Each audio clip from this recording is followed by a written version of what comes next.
तर मुलांना आपण बघत होतो की अर्धपारदर्शक पदार्थ म्हणजे रंगीत काच आहे की अर्धपारदर्शक म्हणजे त्याचा अर्थ काय आहे की आपल्याला भाग दिसत आहे किंवा अर्धा पार्ट दिसतो अर्धा दिसत नाही, म्हणजे तो कसा आहे अस्पष्ट दिसत आहे. आणि म्हणून त्यांनी सांगितलं की अर्धपारदर्शक पदार्थ म्हणजे रंगीत काच, तेलकट कागद. जसं आपण पाहिलं की एखादा पेपर आहे, त्या पेपरला आपण ऑइल लावलं, तेल लावलं तर तो काय होतो, तेलकट होतो. आणि पण तेलकट जरी असला तरी आपल्याला त्याच्यातून परत तो अपारदर्शक दिसत आहे की पाठीमागे त्याच्या काहीतरी आहे हे आपल्याला समजतं, पण चित्र पूर्ण दिसत नाही. पांढरे प्लॅस्टिक जे आहेत त्याच्यामधून देखील आपण पाहू शकतो की पाठीमागचे त्याच्या पाठीमागे कोणत्या प्रकारची वस्तू आहे. वहीचा कागद आहे की वहीच्या कागदाच्या दुसऱ्या बाजूला जर आपण बोटांची हालचाल केली तर आपल्याला समजून येतं की हे बोटं आहे किंवा हा हात आहे, पण किती बोटं आहेत हे आपल्याला स्पष्ट जाणवत नाही. म्हणूनच त्याला आपण काय बोलत आहोत, अर्धपारदर्शक कागद. अशा प्रकारचा बघा इथे दाखवलेला आहे. तेलकट कागद कसा की इथे बघा बोटं दिसत आहे, जसं बघा इथे देखील पहिल्यापासून दाखवलेलं आहे की बघा की ते अर्धपारदर्शक आहे, म्हणजे अर्धा आहे अंधार आहे आणि अर्धा प्रकाश आहे. तो कसा आहे, दोन्ही मिक्स आहे. म्हणून त्याला आपण काय की ज्या पदार्थातून प्रकाश काही प्रमाणात आरपार जातो तो अर्धपारदर्शक आहे. म्हणजेच काय बोलणार, ट्रान्सल्युसेंट पदार्थ असे आपण त्याला बोलणार आहोत. मग ह्या सर्व पदार्थांमधूनच आपण शिकणार आहोत. उदाहरणार्थ पारदर्शक पदार्थ काच, मेण कागद, पाणी ही उदाहरणे आहेत. त्याचप्रमाणे पारदर्शक पदार्थाचे कोणते उदाहरणे आहेत, काच, मेण कागद आणि पाणी. काच कोणती आहे की जे आपण पाहतो की जे विंडोला लावलेली जी काच आहे किंवा जी स्लायडिंगची काच असते, डोअरची जी काच असते, ज्या ऑफिसमध्ये जे काचा लावल्या जातात त्या डोअरच्या काचाचे कधी कधी त्या लाकडाच्या नसतात. जो मेन डोअरला लाकूड असतं, परंतु आतमध्ये जी एक मिडलला जी काच लावली जाते ती आरशाची काच असते, म्हणजे ते काच आहे. मेन कागद आहे, कागदाचा जो मेन आहे ते बोलू शकतो. पाणी आहे ते कसं आहे, ते देखील कसं आहे, ट्रान्सपरंट आहे, म्हणजेच कसं आहे ते पारदर्शक आहे. आता यांनी अर्धपारदर्शक पदार्थ रंगीत काचमध्ये काय, इथे तुम्हाला सफेद काच दिसत आहे, इथे तुम्हाला हिरव्या कलरची दिसत आहे, इथे पिवळ्या कलरची दिसत आहे. मग याच्यातून देखील ते कसं आहे, अर्धपारदर्शक पदार्थ आहेत की पाठीमागे कोणती तरी वस्तू आहे आपल्याला समजत आहे. तेलकट कागदाचं मी जसं सांगितलेलं आहे की हा तेलकट कागद आहे की एखाद्या वेळेस आपण चपाती गुंडाळली असेल एखाद्या कपड्यावरती किंवा एखाद्या कागदावरती, जो प्लेन कागद जसा असा आहे या कागदावर आपण गुंडाळले तर तेल जे चपातीला लागलेलं असतं ते या कागदावर गुंडाळलं, मग त्यावेळेस जो कागद आहे तो अशा प्रकारे आपल्याला इथे दिसत आहे. हे देखील बघा तुम्ही कधीतरी बघा मम्मीने जर कागद ठेवला असेल, जो न्यूजपेपर जरी असेल त्याच्यावर जर चपाती ठेवली असेल तेलाची, तर त्यावेळेस हे चित्र अशा प्रकारात आपल्याला समजून येत आहे. हे देखील तुम्ही पाहू शकतो. त्याचप्रमाणे बघा इथे तेलकट कागद अशा प्रकारे बघा पांढरे जे प्लास्टिक आहे ते देखील आपल्याला याच्यात दिसू शकतं. वहीचा जो कागद आहे त्याच्या माध्यमातून आपण बघू शकतो की पाठीमागे आपल्याला जी वस्तू असते काहीतरी आहे हे दिसून येतं, परंतु ते अर्धपारदर्शक आहे, पूर्णपणे त्याचे चित्र हे स्पष्ट होत नाही आहे. आणि म्हणून बघा ही सर्व अर्धपारदर्शक पदार्थाची आपण उदाहरणे बघत आहोत. बघा अपारदर्शक पदार्थ, पारदर्शक पदार्थ पहिल्याचा अपारदर्शक पदार्थ, चहाची किटली की ज्याच्यातून प्रकाश आपल्याला दिसू शकत नाही. अपारदर्शक म्हणजे काय, पारदर्शक नसलेले पदार्थ म्हणजेच काय, अपारदर्शक पदार्थ. मग कोणती आहे, चहाची किटली आहे, वही आहे, कागद आहे, लाकडी कपाट आहे. हे सगळे कसे पदार्थ आहे, ही कशाची उदाहरणं आहेत, हे अपारदर्शक पदार्थाची आपण उदाहरण याच्यामध्ये बघत आहोत. चहाची किटली ही काय आहे, अपारदर्शक आहे, ते पारदर्शकता त्याच्यामध्ये आपल्याला दिसून येत नाही, म्हणून आपण कागदाचं उदाहरण इथे घेतलेलं आहे, ते पाहू शकता. चहाची किटली आहे, त्याचप्रमाणे कागद आहे, जी चहाची किटली आहे ती देखील कोणतं उदाहरण म्हणू शकतो आपण, अपारदर्शक पदार्थाचं आपण उदाहरण याच्यामध्ये म्हणू शकतो. जर लाकडी कपाट आहे बघा, हे देखील लाकडी कपाट आहे, हे कसं आहे, पारदर्शक नाही, म्हणजे आपण त्या कपाटाला पाहू शकतो, परंतु त्या कपाटाच्या पाठीमागे काय आहे हे आपल्याला समजून येत नाही. जसं तेलकट कागद आहे परंतु तो अपारदर्शक आहे, बरोबर आहे. आणि म्हणून काय बोलू शकतो की त्याच्यामधून जी चहाची किटली म्हणा किंवा जो कागद म्हणा किंवा हे लाकडी कपाट आहे, ही कसली सर्व उदाहरणं आहेत, ती अपारदर्शक पदार्थाची उदाहरणं आहे. आपण बघा पुढचा जो आपला टॉपिक बघणार आहोत, जी छाया निर्मिती म्हणजे काय, फॉर्मेशन ऑफ शॅडो पाहणार आहोत. फॉर्मेशन ऑफ शॅडो म्हणजेच काय आहे, छाया निर्मिती. छाया निर्मितीचा अर्थच काय, छाया म्हणजेच काय, शॅडो म्हणजे याचा अर्थ काय आहे, सावली आहे.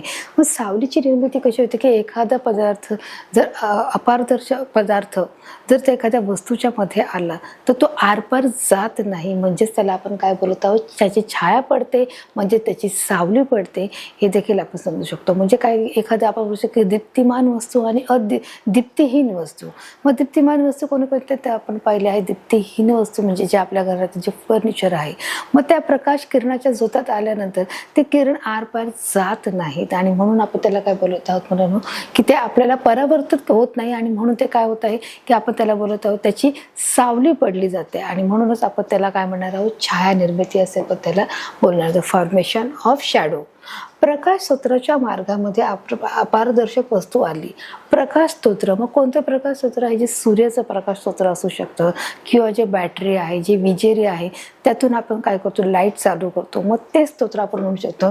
त्याच्या मार्गात अपारदर्शक वस्तू आली तर त्यातून प्रकाश हा आरपार जात नाही. त्यातला जो प्रकाश आहे त्या वस्तूच्या आरपार जात नाही. म्हणजेच काय होतं की मग त्याप्रमाणे त्याची काय पडली जाते, छाया पडली जाते, त्याची सावली ही पडली जाते. जसं या चित्रामध्ये तुम्हाला दिसत आहे अशा प्रकारे तिचे काय होते मुलांनो, सावली आपल्याला इथे दिसून येत आहे.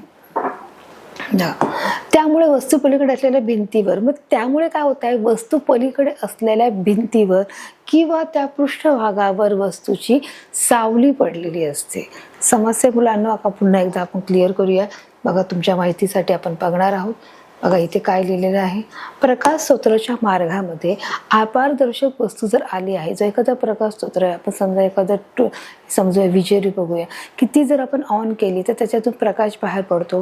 मग ती प्रकाश बाहेर पडल्यानंतर त्यातून प्रकाश हा आरपार जात नाही. समजा आपण एखाद्या अपारदर्शक वस्तू आपण म्हटले, एखादं कपाट म्हटलं, त्याच्या कपाटातून वस्तू आरपार जाऊ शकते का? एखादा लॅम्प आहे किंवा एखादा कप आहे, जो फ्लॉवर पॉट आहे, त्याच्यावर हा जो प्रकाश पडला गेला तर त्यातून हा प्रकाश आरपार जात नाही आणि मग अशा प्रकारे त्याची काय पडली जाते, सावली पडली जाते. आणि म्हणून त्यांनी तिथे सांगितलेलं आहे. त्यामुळे वस्तू पलीकडे असलेली भिंतीवर, म्हणजे त्यामुळे जे आपण जेव्हा प्रकाश त्याच्यावर टाकतो त्यामुळे त्याची जो प्रकाश आरपार जात नसल्यामुळे वस्तू पलीकडे असलेली जी वस्तू, पलीकडे जी वस्तू आहे त्याची भिंतीवरील किंवा पृष्ठभागावर वस्तूची सावली आपल्याला इथून दिसून असते. कारण त्याच्यावरून प्रकाश आरपार जात नसल्यामुळे आपल्याला ते काय पडते, त्याची शॅडो आपल्याला ही दिसून येत असते. ही अशा प्रकारची शॅडो तुम्ही इथे चित्रामध्ये तुम्ही पाहू शकता. बघा, त्यामुळे या सावलीलाच त्या वस्तूची छाया म्हटलं. मग त्या सावलीला काय म्हटलं जातं, त्या वस्तूची छाया म्हटलं जातं. वस्तूची म्हणजे मग ती कोणत्याही प्रकारची वस्तू असू दे, घरात असणारे कोणत्याही प्रकारचं फर्निचर असू दे, तो टी व्ही सेट असू दे, सोफा असू दे, त्याचप्रमाणे एखादं छोटं मोठं भांडं असू दे, मिक्सर असू दे, की तुम्ही जर असं ठेवलं तर त्याची शॅडो देखील पडली जाते.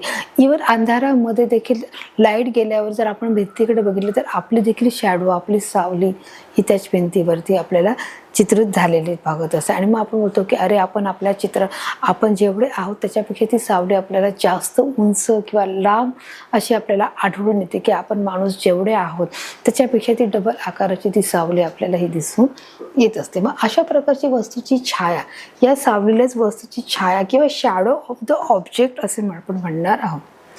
सावलीला काय म्हणणार आहोत, वस्तूची छाया किंवा शॅडो ऑफ ऑब्जेक्ट. ऑब्जेक्ट म्हणजे काय, एक प्रकारचा जो घटक आहे की त्या आपण शॅडोला काय म्हणणार आहोत, सावली म्हणणार आहोत. पुढील काही कृती करून पहा. त्यांनी सांगितलं आहे की तुम्हाला एक प्रयोग दिला आहे, हे प्रयोग तुम्हाला करून बघायचं आहे. की कोणत्या प्रकारचा प्रयोग आहे, की त्या प्रयोगाच्या द्वारे हे अधिक सिद्ध होईल की कशा प्रकारची जी शॅडो आहे, ती शॅडो ऑफ ऑब्जेक्ट, वस्तूची जी छाया आहे ती कशा प्रकारे पडते हे आपल्याला स्पष्टीकरणाच्या माध्यमातून किंवा या प्रयोगाच्या माध्यमातून अधिक आपल्याला स्पष्ट होणार आहे. चला तर आपण तो प्रयोग बघूया, कोणत्या प्रकारचा जो प्रयोग आहे. बघा, इथे त्यांनी काय केलं आहे, हातामध्ये एक विजेरी घेतली आहे. काय घेतलं आहे, विजेरी घेतली आहे, बरोबर. हातामध्ये एक विजेरी म्हणजे काय आहे, टॉर्च घेतलेली आहे. एका मोठ्या खोलीत मित्राला भिंतीजवळ उभे करा. की एक टॉर्च घेतली आहे आणि एका मित्राला भिंतीजवळ उभं करायचं आहे. म्हणजे कुठे, ही काय आहे, वॉल आहे, बरोबर आहे. आणि एक मोठी विजेरी आपण घेतली आहे, याच्यातून लाईट काय होत आहे, प्रसारित होत आहे, बरोबर. आणि उभे करावं, त्याची सावली पहा. आणि मग तो लाईट त्याच्यावर पाडल्यावर त्याची सावली त्याच्या मागे जात आहे. म्हणजेच अपारदर्शक वस्तू मधून प्रकाश आरपार होऊ शकत नसल्यामुळे त्याची काय पडत आहे, त्या पृष्ठभागावर त्या पदार्थावर सावली पडत आहे, हे देखील या चित्राच्या माध्यमातून काय होत आहे, स्पष्ट होत आहे. जसं बघा, आपण पुन्हा मागे जाऊया. इथे काय दिलेलं आहे बघा, प्रकाश स्रोताच्या मार्गामध्ये अपारदर्शक वस्तू आली तर त्यातून प्रकाश हा आरपार जात नाही. मग हा प्रकाश आरपार जात नसल्यामुळे त्याची जी शॅडो आहे, त्यामुळे वस्तू पलीकडे असलेल्या भिंतीवर किंवा पृष्ठभागावर आल्या लक्षात, त्यामुळे त्या भिंतीवर किंवा त्या पृष्ठभागावर त्या वस्तूची काय पडते आहे, सावली पडते आहे. आणि म्हणूनच हा प्रयोग आपण काय करत आहोत, सिद्ध केला आहे की त्याच्या पृष्ठभागावर किंवा त्या भिंतीवर त्या वस्तूची काय पडली आहे मुलांनो, सावली पडलेली आहे. हे आपलं सिद्ध झालेलं आहे की कशा प्रकारे त्याची सावली इथे आपल्याला पडताना दिसत आहे. बघा, आता आपण हे सिद्ध झाले आहे की शॅडो म्हणजे काय, हा प्रयोग देखील तुम्ही घरी करून बघू शकता की खरोखरच की एक आपण भिंतीजवळ एक आपण मुलाला उभं केलं आहे, मित्राला, आणि इथून आपण टॉर्च लावली आहे आणि जे टॉर्च लावल्यावर आपला सगळा प्रकाश आहे तो कुठे पडत आहे, आपल्या चेहऱ्यावर पडत आहे, आपल्या बॉडीवर पडत आहे, आपल्या शरीरावर पडत आहे. मग हा जो प्रकाश पडत असल्यामुळे काय आहे, त्याची जी आरपार जी किरण आहे ते आरपार जात नसल्यामुळे त्याची जी शॅडो, त्याची सावली कुठे पडत आहे, ह्या आपल्या भिंतीवरती किंवा आपल्या पृष्ठभागावर, समोरच्या आपल्याला पृष्ठभागावर त्याची काय पडत आहे, सावली पडत आहे. बघा, एका मोठ्या खोलीत मित्राला भिंतीजवळ उभे करा व त्याची सावली पहा, त्यांनी सांगितले. म्हणजे तुम्हाला निरीक्षण करायचं आहे आणि आता तुम्हाला त्याच्यात काय दिसत आहे हे देखील तुम्हाला तिथे सांगायचं आहे. आता मित्राला दूर उभे करा व सावली पहा. आता मित्राला दूर उभे करा, बघितलं. आता मित्राला काय सांगितलं की तू दूर उभं राहायचं आहे. मग ती सावली कशी दिसणार आहे त्याचं आपल्याला काय करायचं आहे, निरीक्षण करायचं आहे. अगोदर काय सांगितलंय की तुम्ही भिंती जवळ उभं करा, मग तुम्हाला सावली कशी दिसते ते बघायचं आहे. आणि आता मित्राला दूर करा. म्हणजे बघा, इथे पाहू शकता परत एकदा, बघा, मित्राला भिंतीजवळ उभे करा. जर तुम्ही भिंतीच्या जवळ उभं केलं तर त्याच्या शॅडोचा फरक पाहू शकता की त्याची जी शॅडो म्हणलं आणि त्याच्या मित्राचं जो अंतर आहे ते किती प्रमाणात आहे. त्याचप्रमाणे इथे त्यांनी परत आता मित्राला उभे करा, दूर उभे करा सांगितलं आहे. आता अगोदर सांगितलं होतं की तुम्ही भिंतीच्या जवळ त्याला उभं करायचं आहे आणि मग तुम्ही सावलीचं निरीक्षण करायचं आहे, ते ऑब्झर्व करायचं आहे की तुम्हाला त्या चित्रामध्ये काय दिसत आहे. सेकंडली त्यांनी सांगितलं आहे की आता मित्राला तुम्ही दूर उभं करायचं आहे. म्हणजे काय की ते जवळ, भिंतीच्या जवळ, तर त्याला तिथे न ठेवता त्याची पोझिशन, त्याची स्थिती, त्याची जागा ही काय करायची आहे, तुम्हाला बदली करायची आहे, चेंज करायची आहे. आणि म्हणून त्याला दूर उभं करायचं आहे आणि मग सावली बघायची आहे. म्हणजे तुम्हाला, म्हणजे इट मीन्स तुम्हाला दोन सावल्यातला फरक बघायचा आहे. भिंतीजवळ असल्यावर सावलीमध्ये काय फरक आहे आणि भिंतीच्या दूर राहिल्यामुळे देखील काय फरक आहे, हा फरक बघा तुम्हाला काय करत आहे, जाणवत आहे की जे आपण जसं भिंतीच्या दूर उभं राहिलं आहे तर ती सावली कशी होत आहे मुलांनो, ती देखील लांब होत आहे. आणि जर आपण जवळ आलो तर ती सावली कशी होत आहे, बघा इथे पुन्हा पाहू शकता. ती सावली आहे ती कशी आहे, बघा, ही मोठ्या प्रमाणात सावली दिसत आहे, बरोबर. आपण जवळ उभे राहिलो तर ती सावलीचं अंतर बघू शकता किती जवळ आहे. परंतु आपण जर दूर उभं राहिलो तर त्याचं अंतर देखील तुम्ही पाहू शकता की ही सावली किती छोटी झालेली आपण पाहू शकतो. तर अशा प्रकारे हा प्रयोग आपण बघायचा आहे. असे लक्षात येते की प्रत्येक वेळेस सावलीत बदल किंवा फरक होतो. साहजिकच आहे की असे लक्षात येते की प्रत्येक वेळेस या सावलीमध्ये काय होत आहे, बदल होत आहे किंवा फरक होत आहे. मग हा बदल, हा फरक आपल्याही लक्षात आणायचा आहे. मग तर आपल्याला काय करावं लागेल, तुम्हाला हा प्रयोग करून बघणं गरजेचं आहे. हा प्रयोग तुम्ही मोठ्याच्या पद्धतीने, मोठ्याच्या उपस्थितीमध्ये हा प्रयोग करून बघायचा आहे की सावलीमध्ये असलेला फरक काय आहे ते तुम्हाला इथे जाणून घ्यायचं आहे. की अशा प्रकारची ही टॉर्च लावली आहे, त्याच्यासाठी काहीही जास्त खर्चिक नाही आहे, फक्त टॉर्च आणि भिंत आहे आणि फक्त तुम्हाला निरीक्षण करायचं आहे, एवढाच हा प्रयोग आहे. आणि अगदी साधा, सोपा, सरळ प्रयोग आहे. हा प्रयोग तुम्ही नक्की घरी करून पाहायचा आहे. बघा, तर अशा प्रकारे आपल्याला फरक लक्षात आलेला आहे. कधी स्पष्ट तर कधी अस्पष्ट. म्हणजे काय आहे की कधीतरी स्पष्टपणे ते चित्र दिसतात आपल्याला, तर कधीतरी अस्पष्ट. कधी स्पष्ट तर कधी अस्पष्ट, कधी लहान तर कधी मोठे असे स्वरूप बदलते. कधी लहान तर कधी मोठे. मग कधी सावली ही लहान दिसते तर कधी सावली मोठी दिसते. कधी चित्र स्पष्ट दिसतं तर कधी अस्पष्ट दिसतं. मग तेच आपण एखाद्या भिंतीवरती जर आपण हातवारे केले किंवा आपण काही हाताच्या खुणा केल्या, 2 बोटं, 4 बोटं, 5 बोटं, तर आपल्याला कधी ते स्पष्ट दिसतील, कधी अस्पष्ट दिसतील. त्याचप्रमाणे आपण तिची सावली जी आहे ते आपण उभे राहिल्याची ती सावली कधी छोटी दिसेल, कधी मोठी दिसेल. म्हणजे ह्या दोन्ही गोष्टींमध्ये काय आहे, फरक आहे. बघा, इथे तुम्हाला या चित्रामध्ये अधिक फरक दिसत असेल. ही जी व्यक्ती आहे ही मूळ व्यक्ती आहे, परंतु त्याची जी छाया पडली आहे, त्याची जी सावली आहे ती कशी आहे ती बघा, कशा प्रकारे त्याचा ही जी मूळ व्यक्ती आहे त्याची जी शाडो इथे पडलेली आहे, मग ती कशी ती त्याच्यामध्ये फरक आहे, ती कशी दिसत आहे मोठ्या प्रमाणात मोठ्या आकारात तुम्हाला इथे दिसत आहे. आणि म्हणून त्यांनी सांगितलं आहे की कधी स्पष्ट दिसेल तर कधी अस्पष्ट दिसेल, कधी लहान दिसेल तर कधी मोठं दिसेल. या दोन्ही गोष्टीमध्ये काय आहे मुलांना फरक आपल्याला जाणून येत आहे. आणि म्हणून त्यांनी सांगत आहे कधी लहान तर कधी मोठी असे स्वरूप आपल्याला या प्रयोगाद्वारे आपल्याला समजून येणार आहे. तर अशा प्रकारे हा प्रयोग आहे तो करून बघायचा आहे की या प्रयोगामध्ये देखील इथे काय लावलं आहे, टॉर्च लावला आहे आणि हातामध्ये काही वस्तू घेतलेल्या आहेत. मग ह्याच वस्तू बघा या हा जो पडद्यामध्ये ठेवला आहे, या पडद्याच्या मागून आपल्याला ही वस्तू किती भयानक दिसत आहे की जसं काही जण खरंच कोणतरी एक मोठी अद्भुत जो क्रिएचर आहे तो आलेला आपल्याला या चित्राच्या माध्यमातून आपण पाहू शकतो. तर अशा प्रकारे छायाच्या माध्यमातून हे जे चित्र आहे ते आपल्याला वेगळ्या पद्धतीने इथे समोर आलेलं आपण याच्यातून पाहू शकत आहोत. बघा, एखाद्या वस्तूमधून प्रकाश आरपार जात नाही तेव्हाच त्या वस्तूची छाया निर्मिती होते. जसं मी मगाशी सांगितलं, जेव्हा एखाद्या वस्तूमधून प्रकाश किरण आरपार जात नाही किंवा एखाद्या वस्तूमधून प्रकाश आरपार जात नाही तेव्हा त्या वस्तूची काय होत आहे, आपली छाया पडत आहे, म्हणजेच काय आहे, सावली पडत आहे. मग हा एक काय दिसत आहे, कप आहे. या कपातून काय होत आहे, त्याची सावली इथे पडलेली आहे. इथे बघा तुम्हाला दिसत आहे हे काय आहे, इथे काय दिसत आहे, याची ही काय आहे, सावली आहे. म्हणजेच काय झालंय, वस्तू काय आहे, कप आहे. मग वस्तूमधून काय होत नाहीये, जो प्रकाश हा आरपार न गेल्यामुळे मग ते काय आहे, ती पारदर्शक असले पदार्थ काय होतात, वस्तू आहेत ती पारदर्शक आहे, ट्रान्सपरंट आहे, म्हणून तो काय आपण त्याला पाहू शकतो. परंतु याच्यातून आपण पाहू शकतो का, तर नाही पाहू शकत. मग ते पाहू नाही शकत किंवा त्या वस्तूमधून प्रकाश हा आरपार जात नाही. आरपार जाण्याचा अर्थ कळालं, जसं काच आहे, काचेतून जो प्रकाश आहे तो आरपार जातो आणि म्हणूनच आपल्याला पुढच्या वस्तू दिसतात. जरी मध्ये काच असली तरी आपण त्याला पाहू शकतो. परंतु एखादी जी अपारदर्शक वस्तू आहे त्या वस्तूमधून जर प्रकाश आरपार जात नाही तेव्हाच त्या वस्तूची त्याला छाया निर्माण होते, त्या वस्तूची काय होते, छाया निर्माण होत असते. जसं आपण उन्हामध्ये जर उभं राहिलं दुपारी 12च्या नंतर थोडंसं 2-3ला राहिलं तर ते आपल्याला मागे आपली सावली दिसते. म्हणजे आपल्यामधून जो प्रकाश किरण आहे तो प्रकाश आरपार जात नाही आणि म्हणून आपली शॅडो, आपली सावली ही काय दिसत आहे, आपली छाया निर्माण होत असते. हे देखील आपण याच्यामधून बघत आहोत. बघा, आता इथे ते चित्र दाखवलं आहे की जो एक मुलगा उभा आहे आणि तो मुलगा काय बघत आहे, तो स्वतःची सावली बघत आहे, छाया बघत आहे की कशा प्रकारे तो दिसायला बघा कळत, पण त्याची जी सावली आहे ती किती लांब प्रमाणात आहे. हा मुलगा एवढा लांब आहे का, जसं तर त्यांनी मग अशी सांगितलं की जी छाया आहे, जी शॅडो आहे ती स्पष्ट असू शकते, कधी अस्पष्ट असू शकते, कधी ती मोठी असू शकते, ती कधी छोटी असू शकते. त्याचप्रमाणे बघा तर त्या मुलाची उंची पाहता त्याची शॅडो किती लांब आहे, म्हणजे त्याच्यामध्ये काय आहे, कमी जास्तपणाचा फरक असू शकतो. ज्याप्रमाणे दिवस हा हळूहळू पुढे ढकलला जातो त्याप्रमाणे आपल्या सावलीमध्ये देखील फरक जाणला जातो.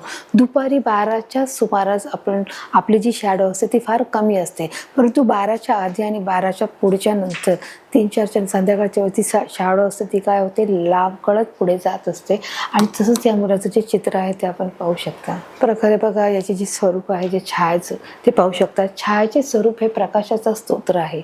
छायाचे स्वरूप काय आहे, प्रकाशाचं स्वरूप आहे. बघा, प्रकाशाचं काय आहे, स्तोत्र आहे. म्हणजे तो मूळ त्याचा उगम कुठून आहे, छायाचे स्वरूप कुठून आहे, प्रकाशाचा मूळ स्तोत्र, वस्तू आणि पडदा यांच्या परस्पर अंतर्गत दिशेवर अवलंबून आहे. बघा, आता इथे नीट समजून घेण्यासारखं आहे. छायाचे स्वरूप काय आहे, हे प्रकाशाचं स्तोत्र, जे त्याचं स्वरूप कशावर अवलंबून आहे हे आपल्या प्रश्नाचं उत्तर आहे की जे छायाचे जे स्वरूप आहे हे प्रकाशाचं स्तोत्र हा एक झाला. वस्तू आणि पडदा याच्या परस्मधील अंतर्गत दिशेवर अवलंबून आहे.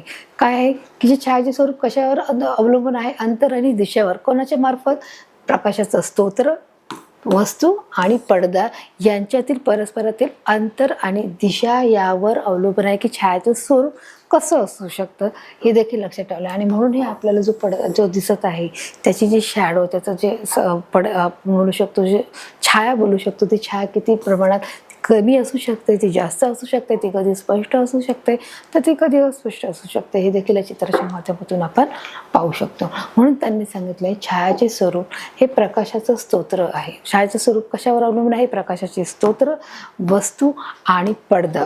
पडदा कळत आहे की जसं मागाशी दाखवलं की त्या पडद्याच्या मागून तो काय करत होता, कलाकृती सादर करत होता, तो पडदा आपण बोलू शकतो. म्हणजे वस्तू जसं आपण पाहू शकतो कप आहे, आणि प्रकाशाचं स्तोत्र काय आहे, काय वापरले गेलं आहे, याच्यातील परस्परामधील अंतर, किती अंतर ठेवलं आहे, कमी अंतर ठेवलं आहे, जास्त अंतर ठेवलं आहे का, कमी किती गॅप ठेवला आहे, त्याच्यावर हे अंतर आहे. आणि दिशेवर, दिशा म्हणजे डायरेक्शन, दिशेचा अर्थ काय आहे? डायरेक्शन. पूर्व, पश्चिम, उत्तर, दक्षिण या कोणत्या दिशेला ठेवलं आहे, त्यातील अंतर काय आहे, यावर छायाचं स्वरूप हे काय आहे? अवलंबून आहे. परीक्षेला प्रश्न विचारला जातो की छायाचे स्वरूप हे कशावर आधारित आहे? तर छायाचे स्वरूप हे प्रकाशाचे स्तोत्र, वस्तू आणि पडदा यामधील अंतर आणि दिशा यावर ते अवलंबून असते. हे आपण उत्तर आपलं अचूक याच्यामध्ये असणार आहे. तर अशा प्रकारे आपण छायाचं स्वरूप कशावर आहे याचा देखील आपण टॉपिक हा कव्हर केला आहे. छाया म्हणजे काय आहे, छायाचं स्वरूप हे कशावर अवलंबून आहे ते देखील आपण पाहिलं. छाया म्हणजे काय, छाया निर्मिती म्हणजे काय आहे की ज्यावेळेस प्रकाश आरपार किरण जाऊ शकत नाही तेव्हा त्या वस्तूच्या पृष्ठभागावर किंवा त्या पडद्यावर त्याची काय पडली जाते मुलांनो, छाया पडली जाते. आणि म्हणून आपण त्याला बोलतो छाया निर्मिती असे आपण बोलतो. मग छायाचे स्वरूप कसे आहे मुलांनो? हे प्रकाशाचे स्तोत्र, त्याचप्रमाणे त्याचं वस्तू आणि पडदा यामधील परस्परामधील अंतर आणि दिशा यावर ते अवलंबून आहे. हे देखील आपण याच्यात पाहिलं की याचं अंतर किती आहे, त्याची दिशा किती आहे, हे बघा त्याच्यानुसार त्याचं काय पडले आहे, छाया पडलेली आहे. हे देखील आपण याच्यामध्ये पाहू शकत आहे. बघा आता तुम्हाला समजण्यासाठी अधिक एक त्यांनी एक ग्राफ दिलेला आहे, त्या ग्राफाच्या मार्फत बघणार आहोत. हा तुम्हाला काय दिसत आहे? सूर्य दिसत आहे. आणि सूर्य पण बघा इथे काय दिसत आहे, कोणत्याही वस्तूचा सूर्यप्रकाश, म्हणजे आपण इथे उभे आहोत समजा, हे आपण आहोत आणि हा सूर्य आहे. कोणत्याही वस्तूच्या सूर्यप्रकाशामुळे पडणारी छाया ही सकाळी आणि संध्याकाळी लांब असते. जसं मी तुम्हाला मगाशी सांगितलं की 12च्या अगोदर आणि 12च्या नंतर, म्हणजे सकाळी आणि संध्याकाळी त्याची छाया कशी असते मुलांनो, ही छाया त्याची लांब असते, परंतु दुपारी मात्र ती थोडी असते. बघा कोणत्याही वस्तूच्या सूर्यप्रकाशामुळे पडणारी छाया म्हणजे शॅडो आहे, सकाळी आणि संध्याकाळी ही लांब असते व ती दुपारी छोटी असते, दुपारी ही छोटी असते. बघा ही सकाळ आहे, सूर्य उगवला आहे, मग आपण इथे उभं राहतो तर आपली छाया कशी पडणार आहे, अशी तिरपी पडणार आहे. तेच 12 वाजले आहेत, हे सकाळच्या म्हणजे काय आहे, बिफोर मॉर्निंग आहे. हे आपण हे काय बोलणार आहोत, आफ्टरनून बोलणार आहोत. याच्यामध्ये आफ्टरनून, आणि हे काय आहे की आफ्टरनूनमध्येच, तर आफ्टरनूनमध्ये म्हणजे ही छाया बघा कशी पडली आहे की दुपारी 12च्या वाजता बरोबर ही मध्यभागी छाया असते, परंतु दुपारी 12च्या नंतर म्हणजे 3-4च्या नंतर ही छाया कशी होते, पुन्हा तिरपी असते. सकाळी देखील छाया तिरपी असते आणि संध्याकाळी छाया तिरपी असते, म्हणजे ती लांब असते. आणि म्हणून त्यांनी सांगितलं आहे कोणत्याही वस्तूची सूर्यप्रकाशामुळे पडणारी जी छाया आहे ती सकाळी संध्याकाळी लांब असते. बघा ही तुम्हाला लांब दिसते, सकाळ आणि संध्याकाळ. मग इथे काय आहे, मॉर्निंग आहे आणि इव्हनिंग आहे, बरोबर. मग ही कशी आहे आणि पण दुपारी मात्र कशी आहे, ती छोटी आहे. जेव्हा दुपारी सूर्य 12 वाजतात तेव्हा आपण जर उन्हामध्ये उभं राहिलो तर आपली ही शॅडो ही आपल्यावर दिसत असते, ती किंचित सरकलेली आपल्याला दिसत आहे. हा देखील एका प्रयोग करून बघायचा आहे की कशा प्रकारे ती किंचित सरकलेली आहे, हे आपण बघणार आहोत. तर ते तुम्ही बघायचं आहे, हा देखील तो प्रयोग करून बघायचा आहे. तुम्हाला इथे याच्या माध्यमातून चित्र करण्याच्या माध्यमातून अधिक स्पष्ट केलं आहे की सकाळची छाया कशा प्रकारे ही लांब आणि तिरपी असते, लांब असते, आणि संध्याकाळची देखील जी छाया असते ती लांब आणि तिरपी असते. परंतु जेव्हा 12 वाजतात तेव्हा ती छाया कशी असते, ती डोक्यावर असते, ती थोडीशीच असते, ती छोटी असते, ती लांब असू शकत नाही. हे चित्राच्या माध्यमातून आपण इथे स्पष्ट करत आहोत. तर अशा प्रकारे बघा आपण पाहिलं की सकाळ आणि संध्याकाळ, सूर्य कुठे उगवतो, पूर्वेला उगवतो, आणि जो मावळतो तो कुठे, पश्चिमेला मावळतो. म्हणून त्याची डायरेक्शन देखील आपण लक्षात घेणार आहोत. जसं मग अशी त्यांनी सांगितलं की जो वस्तूची जी छायाची निर्मितीची जे स्वरूप आहे ते कशावर अवलंबून आहे ते बघितलं की जी दिशा आहे आणि अंतर आहे त्याच्यावर देखील हे अवलंबून आहे. म्हणून याची दिशा पाहू शकता की सूर्य पूर्वेला उगवतो, म्हणून जर सकाळी जो सूर्य उगवला तर त्याची जी शॅडो आहे ती कशी पडणार आहे, लांब पडणार आहे. त्याचप्रमाणे तो मावळल्यानंतर तो पश्चिमेला मावळणार आहे. मग त्याची दिशा बदलली आहे, ती इथून बदलली. आता इथून सूर्य उगवणार आहे का, तर नाही. आणि मावळणार इथून आहे का, तर नाही. तर तो पश्चिमेकडून मावळणार आहे आणि म्हणून त्याची देखील जी शॅडो आहे ती कशी पडणार आहे, तिरप्याची पडणार आहे किंवा लांब पडणार आहे. परंतु जी सकाळची जी शॅडो आहे ती बरोबर मध्यभागी डोक्यावरती येणार आहे. म्हणजेच ती कशी असणार आहे, लहान असणार आहे, छोटी असणार आहे. हे देखील आता आपण चित्रकाराच्या माध्यमातून इथे आपण स्पष्ट केलेलं आपण इथे पाहू शकतो. ह्या आकृतीच्या माध्यमातून तुम्हाला क्लिअर झालं असेल असं मला पूर्ण खात्री आहे.